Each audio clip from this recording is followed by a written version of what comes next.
بسم الله الرحمن الرحيم والحمد لله رب العالمين والصلاة والسلام على أشرف المرسلين سيدنا محمد وعلى آله وصحبه أجمعين. الحكم العادي, empirical judgments or empirical judgment.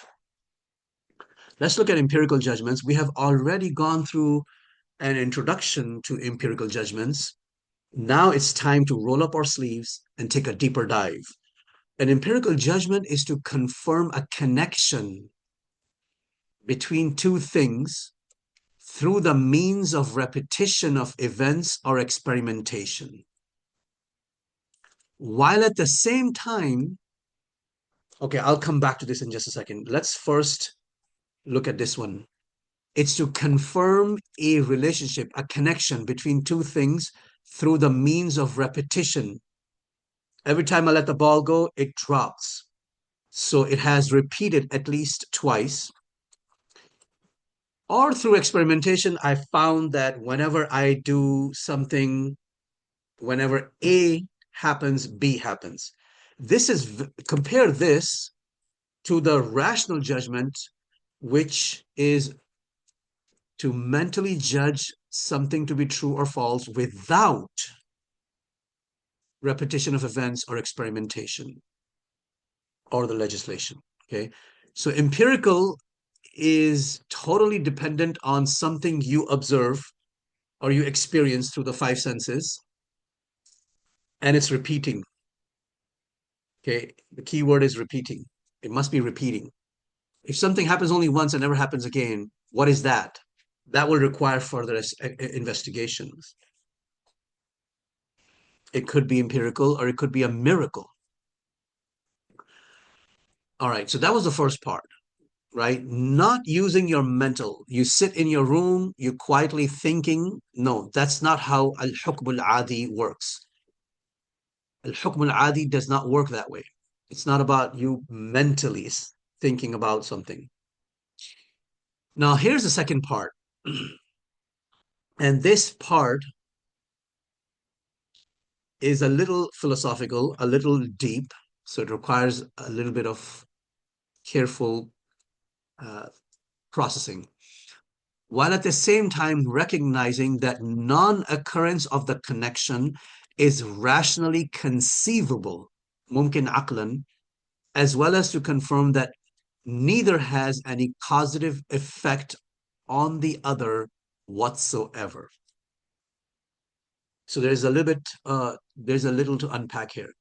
First, when you make a rational judgment that every time I let the ball go, it drops, whatever goes up must come down, you have to understand that it is, you have to recognize that it not happening is rationally conceivable, meaning that if I let the ball go, it is rationally conceivable that the ball does not fall, it stays suspended in the air. It is rationally conceivable that it doesn't fall. So non-occurrence of the connection I made is when I let the ball go, it drops. But it's rationally possible for the ball to stay suspended in the air after I let it go, even though it is empirically impossible. Okay, so this is where people need to really pay attention. It's possible for something to be rationally conceivable, but scientifically or empirically impossible. That's one important thing. Second, that the second thing to note, and this is a really deep, important point, that Islamic theology brings it home very well. There's no causation. There's no causative effect. In other words, me letting the ball go is not going to cause the ball to drop. That part is a bit hard for many people to understand. What's causing the ball to go down?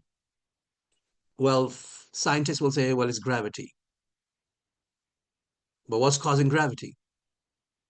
They may not have an answer for that. They just say that it just is. What we Muslims believe is that when I let the ball go, Allah is the one who starts to move the ball towards the earth at 9.8 meters per second squared. Allah is the one who's actually doing it. What it looks to me is that I caused it. Okay. When in reality, I did not cause anything. So this second part is actually quite deep, and this is explained in our Aqidah books. Here are some examples to bring home the point further.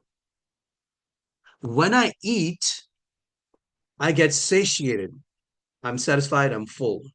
While this is true empirically, adatan, empirically it's true, it is possible, mumkin or jaiz, though unlikely, very unlikely, that I do not get satiated after eating. So I'm hungry, I eat, I'm no longer hungry. This happens all the time. Ever since I was born, I've been eating, and every time I eat, my hunger goes away. So empirically, in my mind, I say, yeah, every time I eat, I will stop being hungry. However, is it rationally conceivable that I eat and eat and eat and eat and eat and I do not get satiated? Yeah, it's conceivable. And in fact, that could be a punishment in the hellfire where people just eat and they don't get satiated. In reality, there is no cause and effect. Okay, this is a very important, super important point that Islamic theology, Aqidah, Islamia, Ahlus Sunnah wal Jama'ah emphasize. They really want you to understand this, that there's no cause and effect in reality. It's just an illusion or a psychological association we make in our minds. Why? Because ever since we were born, we have been experimenting and experiencing things. If I do this, that happens. If I every time I do A, B happens. So I start thinking, oh, I'm the one causing it. But in reality, Allah is the doer of all actions. Allah is the cause of all movement. That's why when we say in, it's a common statement, La hawla wa la quwwata illa billahi. There's no movement and no power except with Allah. If I'm moving my hand up and down, I make the intention to move my hand up and down. But I, as a Muslim, believe that Allah is the one who's actually doing it. I simply make an intention and Allah does it, inshallah. It's possible that I become paralyzed. There are people who have uh, become paralyzed. They intend in their heart to move the hand, but the hand doesn't move. So because my hand moves every time I want it to move, I start becoming delusional, or I start thinking, oh, I'm the one causing my hand to move. But the reality, la hawla wa la quwwata illa billah. No movement and no power except with Allah. Whenever I take medicine, I'm cured. While this is empirically true, let's say all the doctors agree. What are doctors? Doctors are experts in hukum adi, in empirical and scientific laws dealing with the human body. They're experts in that. They have learned if you do this, that happens. If you take medicine, your pain will go away. While this is true, adatan, empirically, normally, it is possible, mumkin, jaiz, though unlikely, that I do not get cured after taking medication that's well known to cure.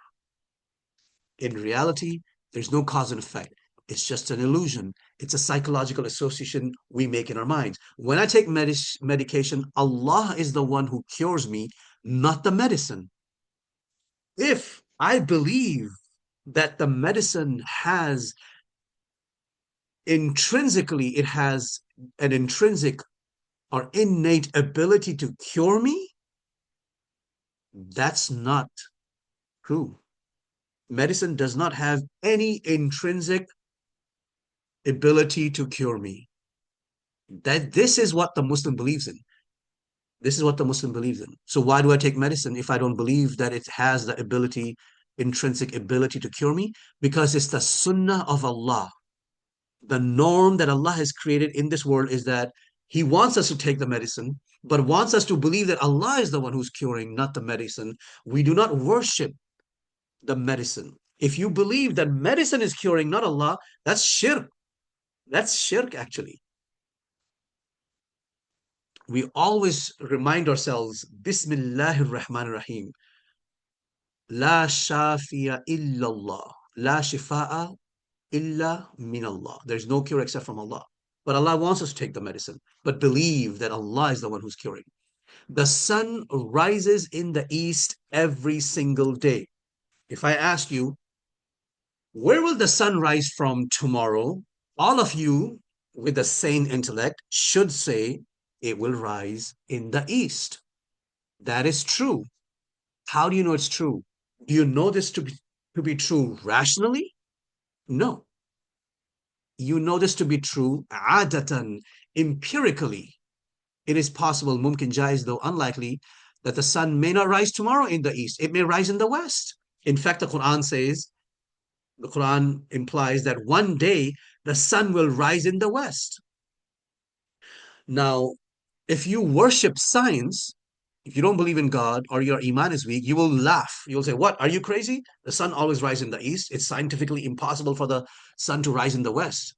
In reality, that's a mistake. You have turned scientific laws into rational laws. Scientific laws are not rational. It's true that it's unlikely, but it's rationally conceivable. It's a psychological association we make in our minds that the sun must rise in the east tomorrow. That's empirically true. Empirically, yes, it should rise in the east tomorrow, but rationally, it is conceivable. There's no law in physics that says the sun must rise in the east tomorrow. It's a probabilistic or probability, a very high probability that the sun will rise in the east tomorrow. And it's okay to say the sun will rise in the east tomorrow as long as you believe that it's true, adatan, empirically, not necessarily true. It's not a rational judgment you make. If you tell me the sun is going to rise in the east tomorrow, I will say yes. Adatan. That's a judgment I will make. But I cannot say it's rationally true. Fire burns. Every time I touch the fire, it burns. When a child is, a baby does not know that the fire is burned. When the baby starts to crawl towards the fire, the baby thinks, oh, cool, look how amazing, how attractive fire is. The baby gets burnt and the hand moves back immediately. And then the baby tries again, it gets burned. Then the baby makes a psychological association. Okay, every time I touch the fire, it burns. While this is true adatan, it's possible, mumkin, jaizun, aqlan, though unlikely, that the next time I touch fire, it does not burn. However, I should not tell anyone that you can go ahead and touch the fire, maybe it will not burn. No, I should not do that. Okay, I should understand that Allah has created this sunnah, this empirical norm, that the fire burns, so I should not touch fire. However, in my heart, I believe in reality, there's no cause and effect. Allah is the only one who causes things. It's psychological association. Miracles fall under this category. Okay, a miracle is simply a suspension of an empirical norm. They're scientifically impossible. A miracle is empirically or scientifically impossible, but rationally conceivable. We'll talk more about miracles, inshallah, later on. So belief in miracles is perfectly rational.